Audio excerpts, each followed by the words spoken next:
I've taken a few days to think about the Dwarven Mountainhold Slayer host because I don't really know where to place it. Normally I go into these with a lot more optimism and enthusiasm, but this one I'm struggling to find the angle that I want to play this through. Is it good for a themed army?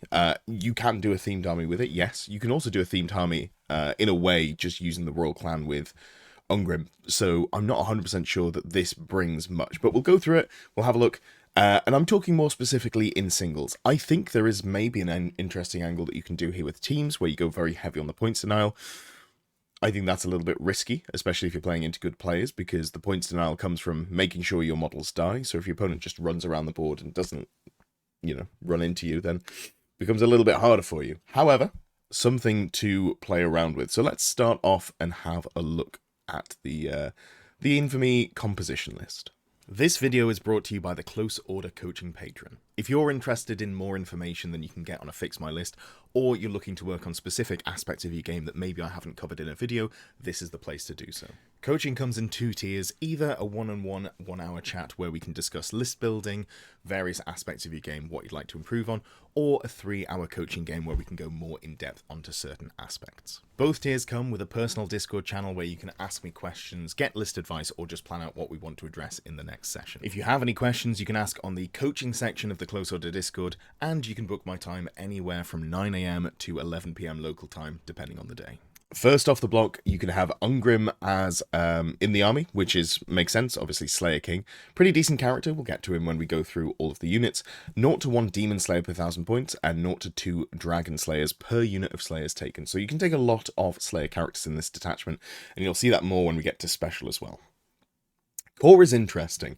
Core is only 20%. Now, that's a little bit weird, because this is now, we're playing the game where we want to have as much core as possible for scoring.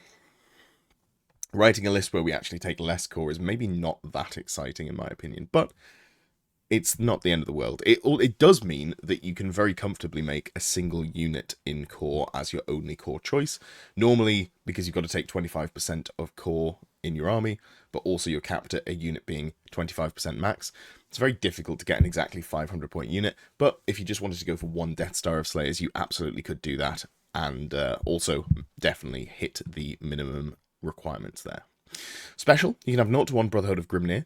This is a unit I want to talk about, because I don't understand why they exist. We'll get to that one. 0 to 4 Doomseekers per Demon Slayer or Dragon Slayer, so theoretically you can take lots of them. Now, this is something that I think hasn't been fully clarified / is played differently in different places. So your mileage may vary on this one. Let's have a quick look at the match play guide. So there is a sentence here, and so this describes how many you can have. So under combined arms, additional limits apply to any units and characters that are not otherwise restricted by the army composition list. Not otherwise restricted. Unless a unit or character is already restricted in some way by the army composition, you are using a limit of 0 to 3 applies to special units. Now, I know quite a lot of places will say you can only have 3 special, even if it's, capped at more.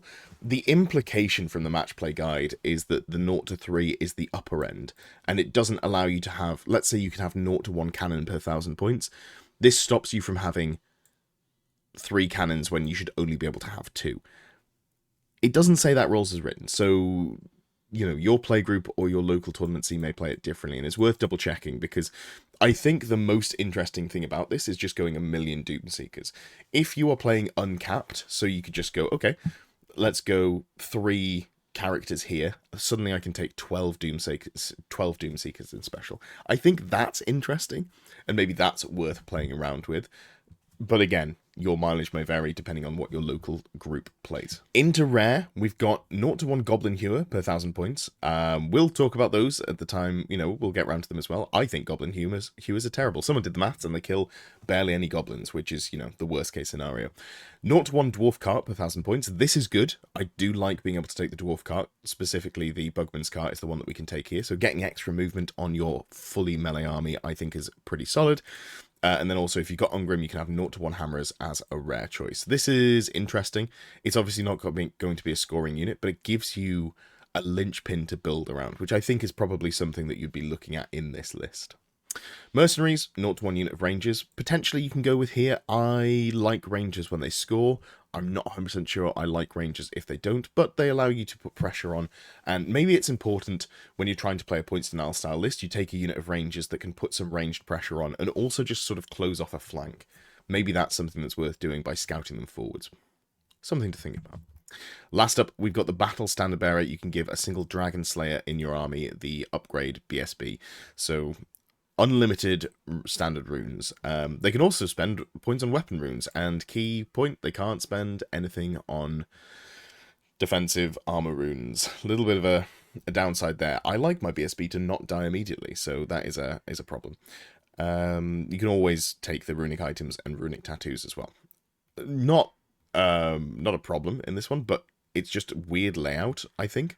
Normally, you see all of the composition list up in this top sort of third here, and then down at the bottom you'll have a bit of art down here in the BSB box down there. I don't know why they've changed around.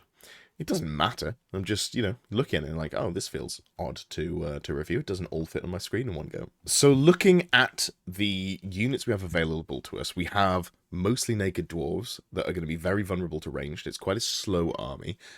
We're going to have some good special rolls to really get us over the line. Do we have good special rules?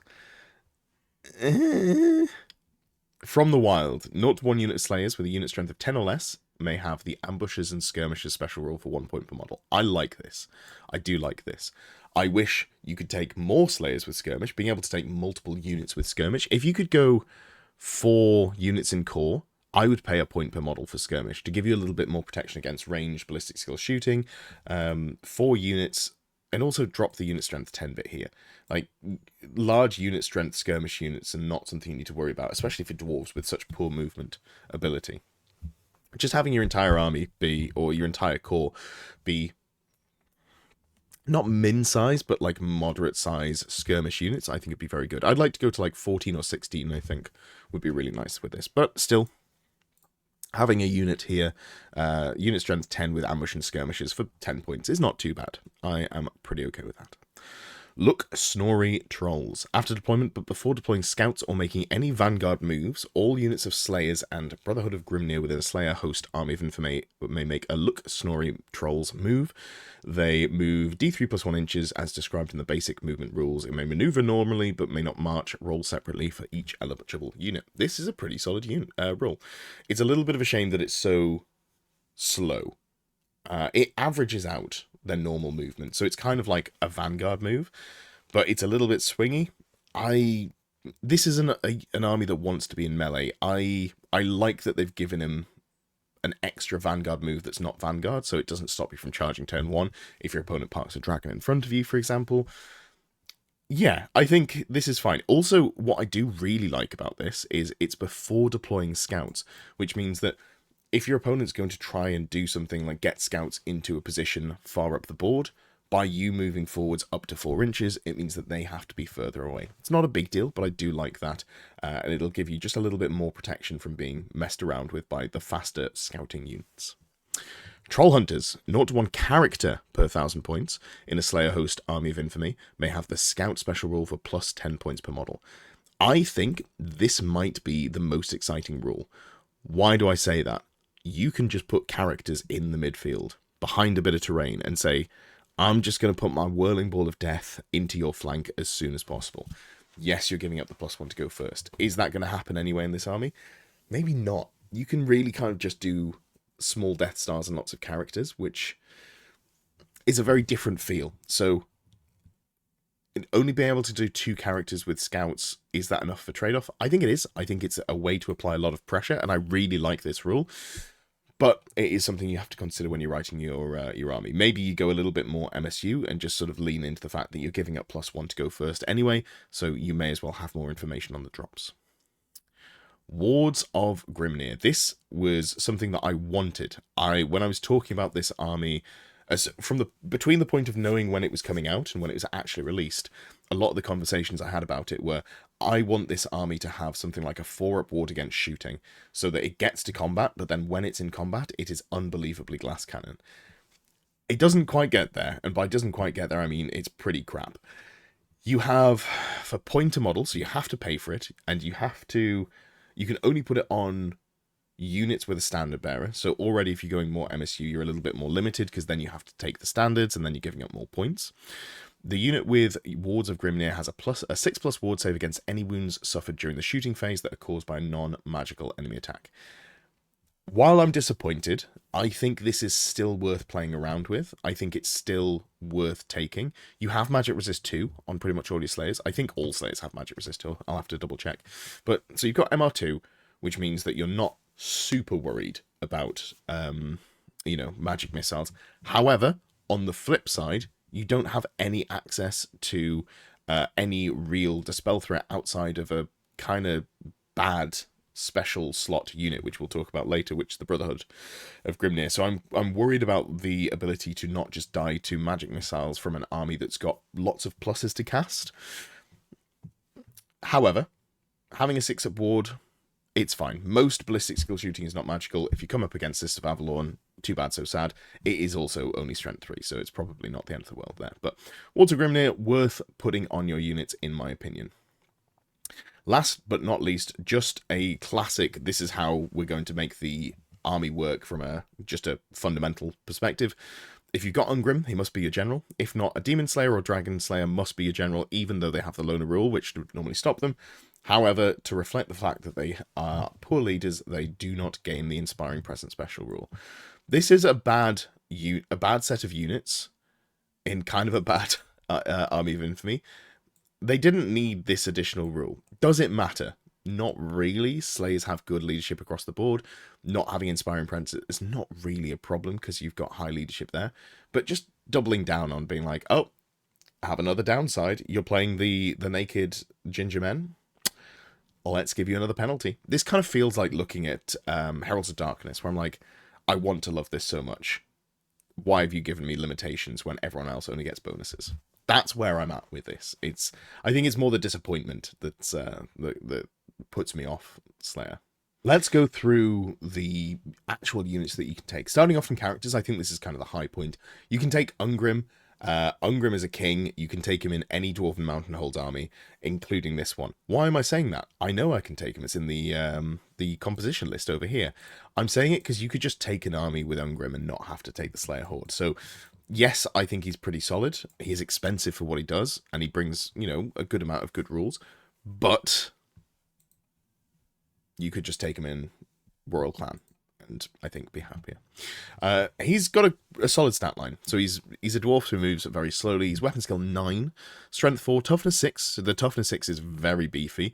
This is something that I really value because you can't bring shield bearers. There's no shield bearers for this army, which means that your normal tanky characters that can just eat a dragon, they don't exist in this detachment, so that is something that I think you've got to really worry about.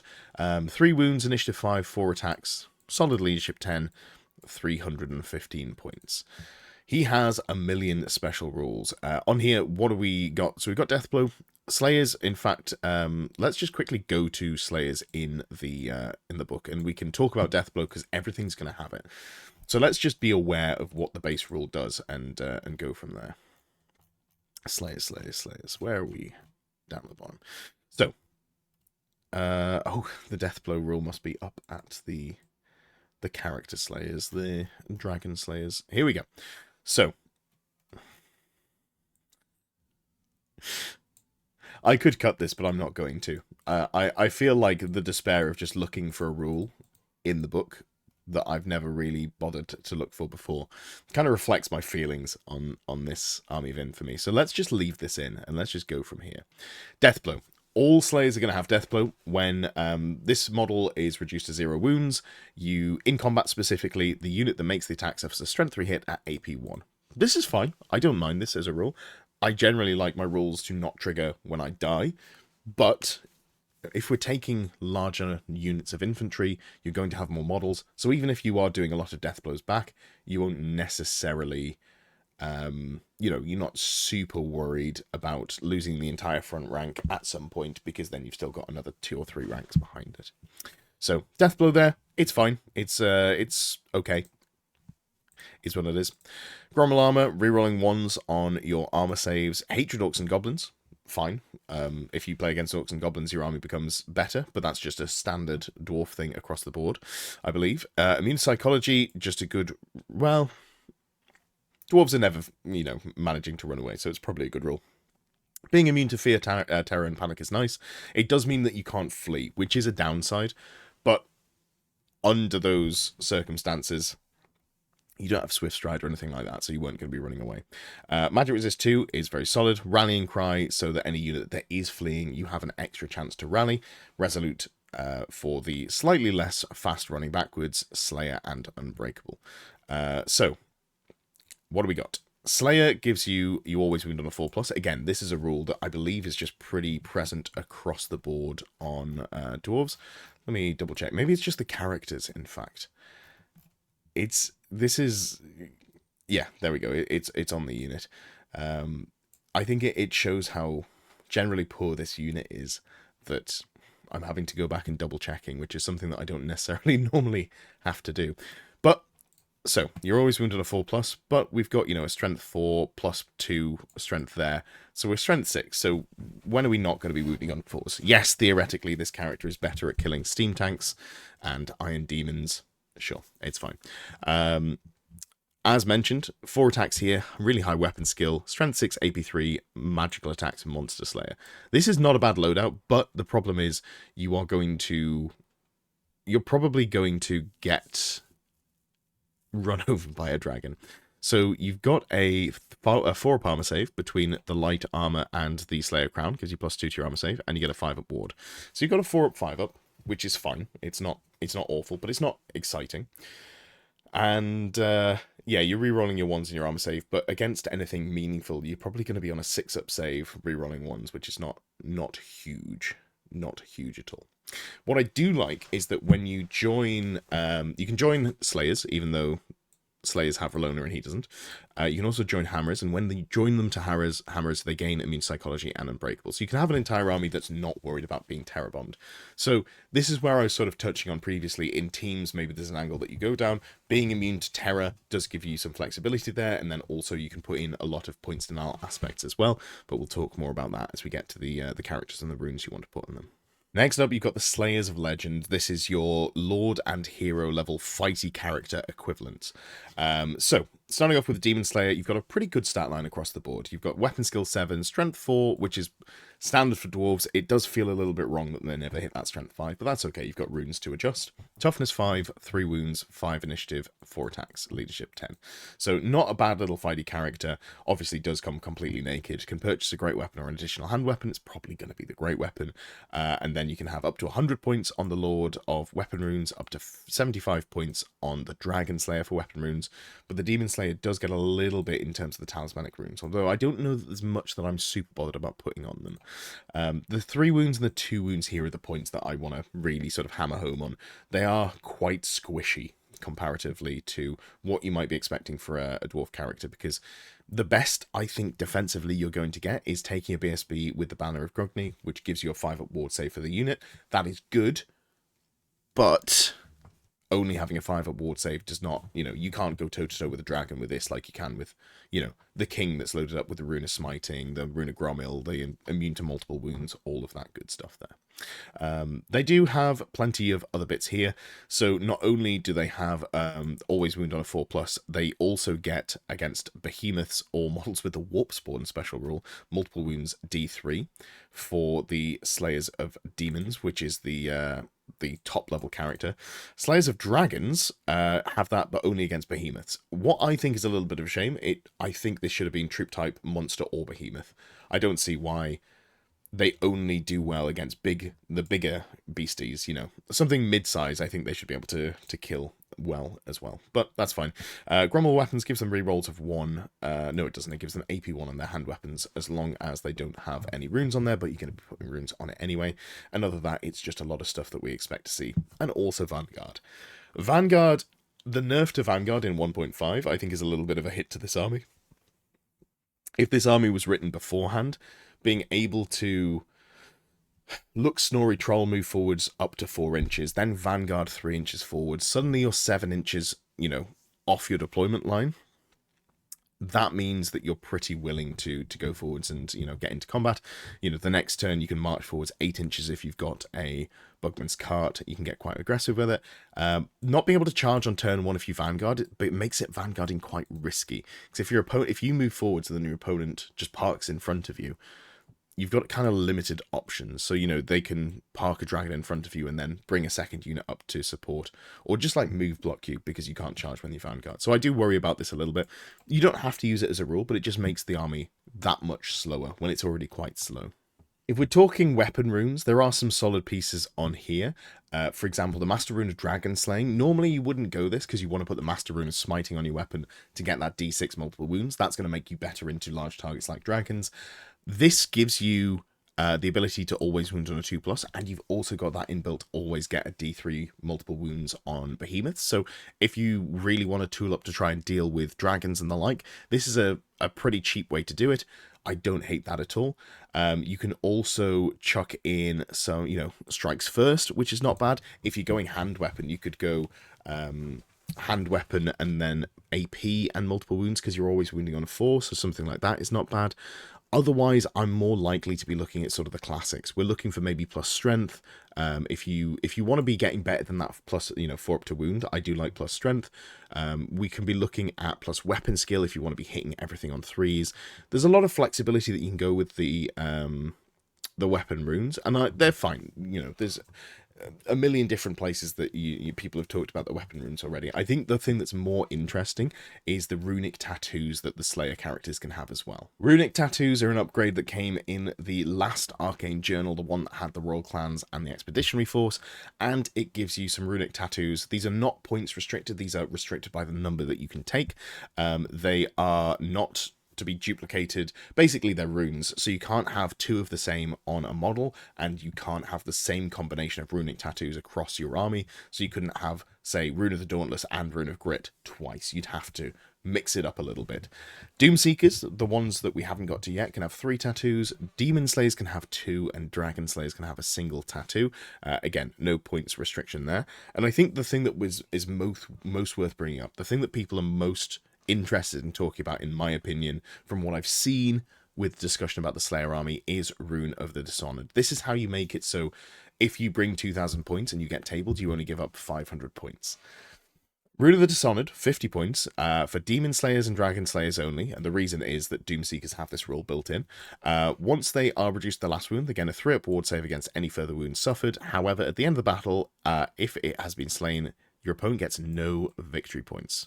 If it's alive, the enemy player wins a bonus number of victory points equal to 100% of its points cost. So this is setting you up to try and get that glorious death in battle, the way that a Slayer should.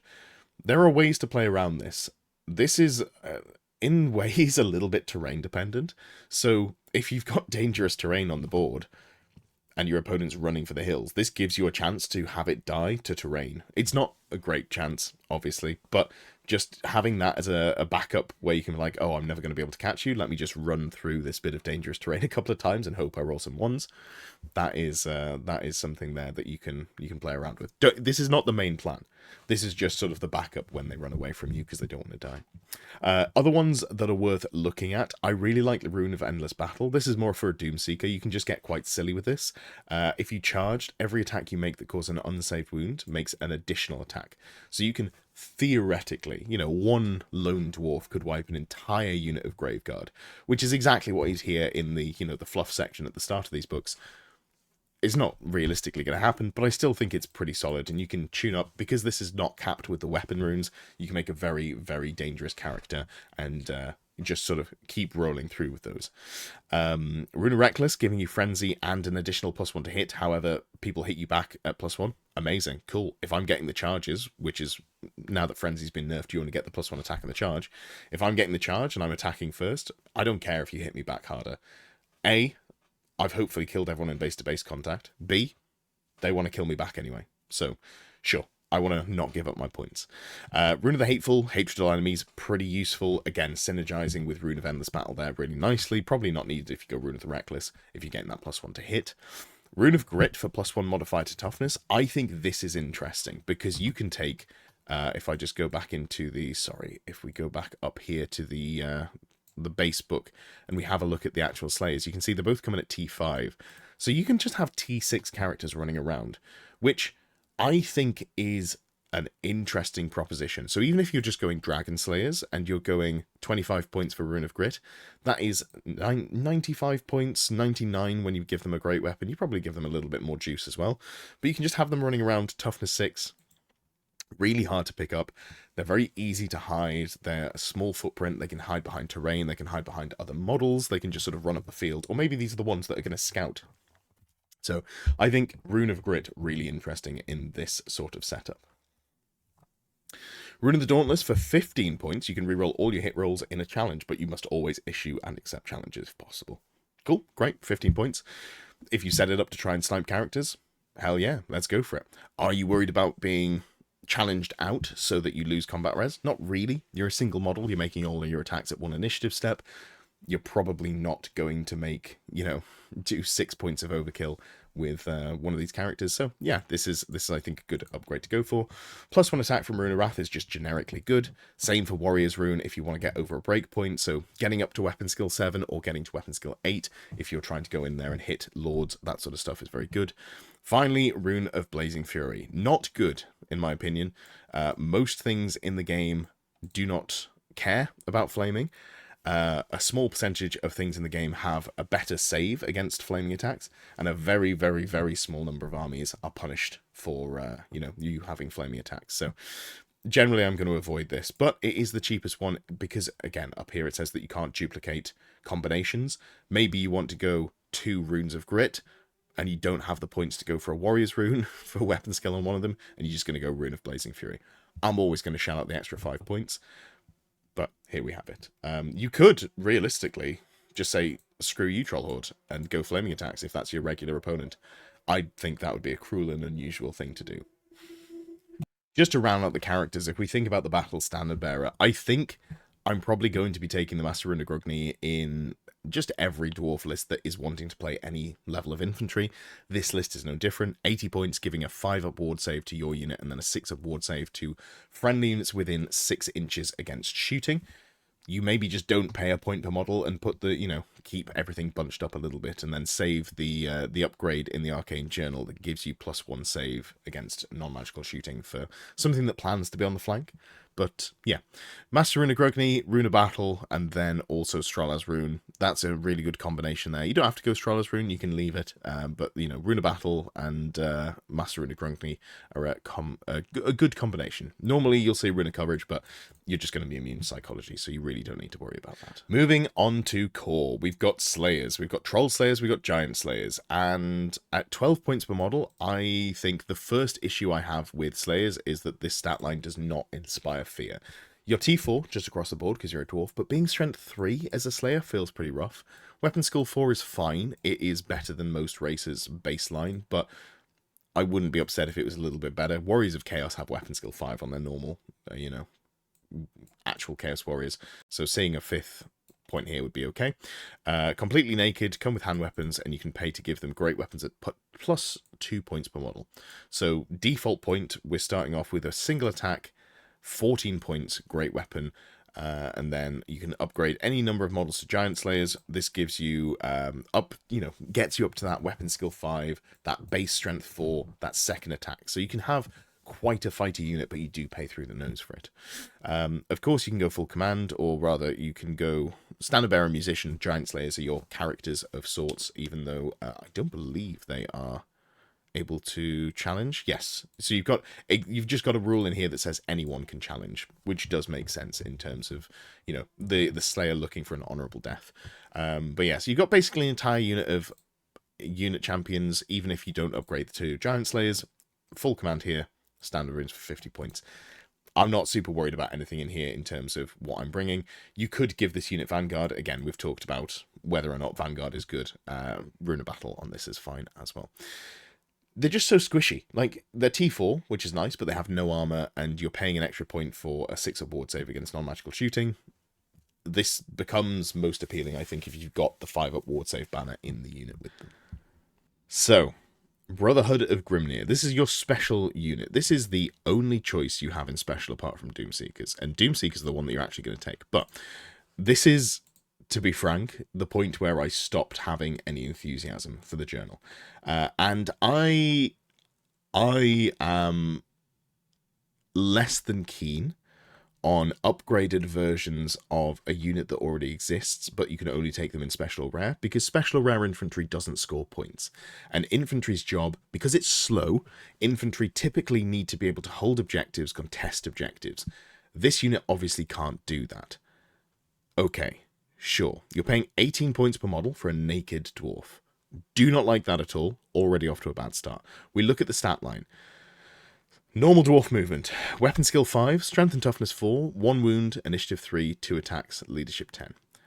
Okay, let's go back to... I've scrolled here. Apologies. Let me... there we go. So, if we compare this to the Giant Slayers are 19 points, so that's 1 point more, but we've got weapon skill 5, strength 4, toughness 4, initiative 3, 2 attacks, leadership 10. So we've got the exact same stat line. So already I can duplicate this unit just by paying for additional models here. And I also don't have to do this. I can just get around through using Motley Crew. I can go half and half Giant Slayers, and I can... half of the wounds that I take on this unit are going to be passed off to the Troll Slayers, especially in the shooting phase. If I put all the Giant Slayers in the front rank and the Troll Slayers in the back rank, 50% of the casualties taken Troll Slayers from shooting, and then the Giant Slayers, the ones that are going to be in the front rank doing the damage. So this is a really expensive way to have a slightly better Slayer unit. You do then get the Shrine Keeper, which is plus 21 points for an upgrade, but it's not just a unit champion. So stat line, it's basically, very similar. Plus 1 point of weapon skill up to a small character, plus 1 wound up to a small character, otherwise the same there. And it gives you the Blessings of Grimnir, which gives you a Wizardly Dispel, as if you're a wizard. You don't have a level of wizardry, you just have a dispel range of 21 inches, and you can dispel at plus 1. This is not bad, and I like this, and I'd like this more if this was a character that you, or like an upgrade to characters. But having to put it into a very, very expensive and very, very squishy unit that only comes out as special, I am struggling to find enthusiasm for this. You can upgrade them with a runic tattoo, weapon runes, and talismanic tattoos, but, even if we're going, let's say we go for a unit of 14 of these, if we just baseline 14 with full command, so we're paying 18 points a model, plus 21 points, and then we'll go full command, which is an extra 21 plus 12. Cool. 285 points for 14 models. It just doesn't work. I'm trying to find good things to say about them, but I really can't. The fact that they are exactly the same as normal Slayers, with the exception of the one, like this character here, that can be put in the front rank and have some upgrades, but you're paying through the absolute nose for it. I do not like this unit at all. I think this is very uninspired.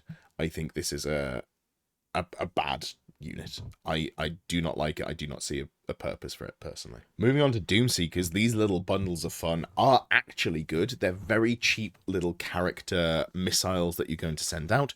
They are more hitty than they should be for the points level. You can put a lot of upgrades on them, or you can keep them cheap. But then on top of, they've got loads of attacks, they've got impact hits, they're also faster getting there in terms of they've got a little bit further of a charge range. So Doomseekers, I'm actually very positive about. I think they're very impressive. Obviously, you can take them outside of this detachment, but I do like Doomseekers, and I think they're the most interesting thing to build around in terms of Slayer-themed characters in general. So it's moderate-sized character, so it's weapon skill 5, strength 5, toughness 4, which is an interesting way around to have it. It's not how they, dwarves normally are. Normally, in fact, I don't think there are any characters that go above strength 4 base. Even the special characters are strength 4. Toughness 5 is the norm, so we've got toughness 4 here, so you're more likely to die. Excellent. Love that. That's the goal for this character. 2d3 attacks, just baseline, and leadership 10. Then we've got a million special rules. Most of them are just the Slayer ones that we know about already. But we've got Doomseeker, so if it dies, it doesn't give up points. If it lives, it gives up victory points. Like the rune that we talked about previously, the runic tattoo. First, the Fray, plus 3-inch charge and plus d3 to the modifier of your charge roll. So you're actually more likely to get into combat, which is very solid. And the impact hits are actually good. You get D3 plus 1 impact hits. You always wound on a 4 plus just across the board. And whatever upgrades you put on your weapon, you do get upgrades there. You've got Grommel weapon, so because it's a hand weapon, you've natively got AP1, so you don't have to buy anything to give it AP. You can just decide AP1's good enough for me, I'm going to give it other things, or you can try and, juice it up in other ways. So I think these are really solid, and again, if you're playing with uncapped points in terms of, or uncapped special choices because it's 0 to 4 per character taken, just take 12 of these. And I think that is a very compelling way to play this army. This is something that's worth putting in a list. This has flavour, this has feeling, this makes me feel like I'm putting an army of Slayers on the board. Slayers are not necessarily ranked up in a unit. That's never really rung true to me. But having these characters of legend that are running around on their own, trying to seek out glorious battle, that feels right. So Doomseekers are a fun way, I think, to play Slayers. Let's very quickly look at Dwarf cards before we go into the last unit, the one bit of artillery you can take. Dwarf cart, 65 points natively, so very, very cheap. It is, T5 with 3 wounds and a 5-up save from the armor value here. You're not taking it for its combat potential. You're not worried about that. What you're bringing it for is Bugman's cart. In the command subphase of your turn, any dwarf unit within range that's not fleeing or in combat and within 6 inches gains +1 movement characteristic until the end of turn. This is very, very solid. It doesn't stack, which is fine, but going from 3 inches to 4 inches, it's a 33% increase in your movement. You're going to actively get things, get where you want to be faster, especially if you're using marching column as well. So this is just good. You're probably going to want at least one of these in your army, in my opinion. What other rules they have? Who cares? Impact hits? Sure. I've seen these used as redirectors. I think that's a good use for them. And even though they're a chariot, they do come on a little diddy base. They don't take up too much space. So very easy to play around with, in my opinion. And just a good unit. Definitely consider putting these in. If you're a dwarf player and you haven't been using the dwarf carts, give them another look. I think both of them are worth playing around with. Bugman's cart's the good one. Minus cart's the fun one, in my opinion. Last but not least, we've got the Goblin Hewer. This thing it looks on the face of it exciting, but the numbers are pretty sad, in my opinion.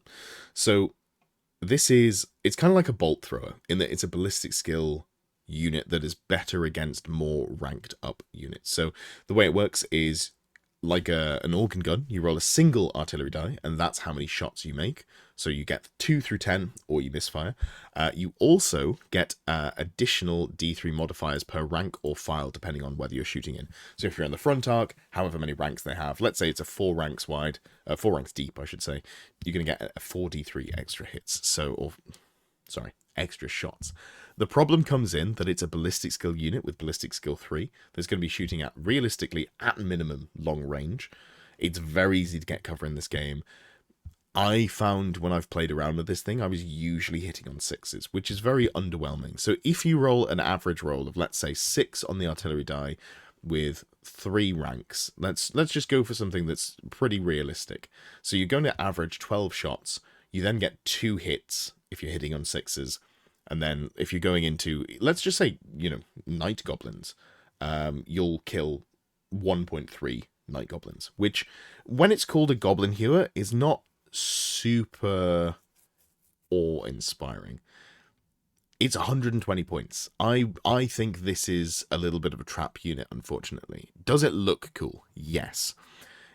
If you are hitting on a decent roll, is it fun to use? Absolutely. You roll a load of shots. My problem is just that ballistic skill shooting is inherently quite weak in Old World, so I think don't put this in your list with the expectation of using it to clear units. I think it's pretty weak there. And also, if your opponent has only brought stuff like skirmishers, good luck. You lose all of your additional shots, and also you're going to really struggle to hit because of your -1 to hit from the skirmishing. So Goblin Hewer, it doesn't do it for me. Even though this list would love some range pressure, I don't think this brings enough pressure to actually add on. Just bumping it up to a ballistic skill 4 would make it immediately more exciting. And I think I'd love to see that for the dwarven artillery that is, not cannons, growth throwers, the ballistic skill stuff. Hitting a little bit more consistently, I think would feel pretty solid for dwarves. I feel like they're meant to be so good with war machines, and we just don't see it in this edition. We have got rangers in the list as mercenaries. They're fine. I think you probably at least consider taking them. It's the only unit that you're going to be able to take that will have an armor save, because you've got heavy armor and shield. You can fully equip them. They've got ranged weapons and the crossbows. You can give them throwing axes. You can give them great weapons. You can really equip them to the nines. They're a good unit. If you're playing dwarves, you know they're a good unit. If you want to play this army, sort of just evaluate what your list needs, and if you go, I like what rangers bring, you've probably got a unit of rangers already that you can just slot into your list. I think, yeah, they're fine. Because they don't score, I'm less impressed by them. So I'm more leaning towards just going the full points denial, spamming the characters if I want to build this list at all.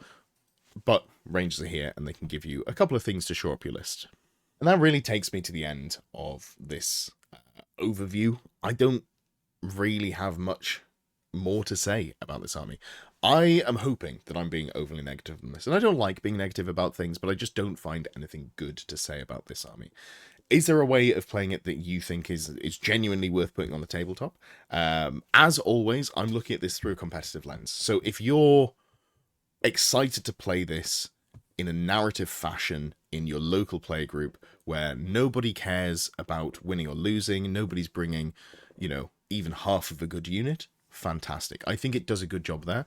And I do appreciate that these are not necessarily all or at all designed for the competitive crowd, but I think it's important. There's a middle ground. You can have a unit or an army of infamy that is fun and flavorful, but I think you can do it in a way that is still worth playing on the table for other people as well. So I'm disappointed. It feels like a miss, and if Renegade Crowns weren't so good, I think I'd be quite disappointed in this book. But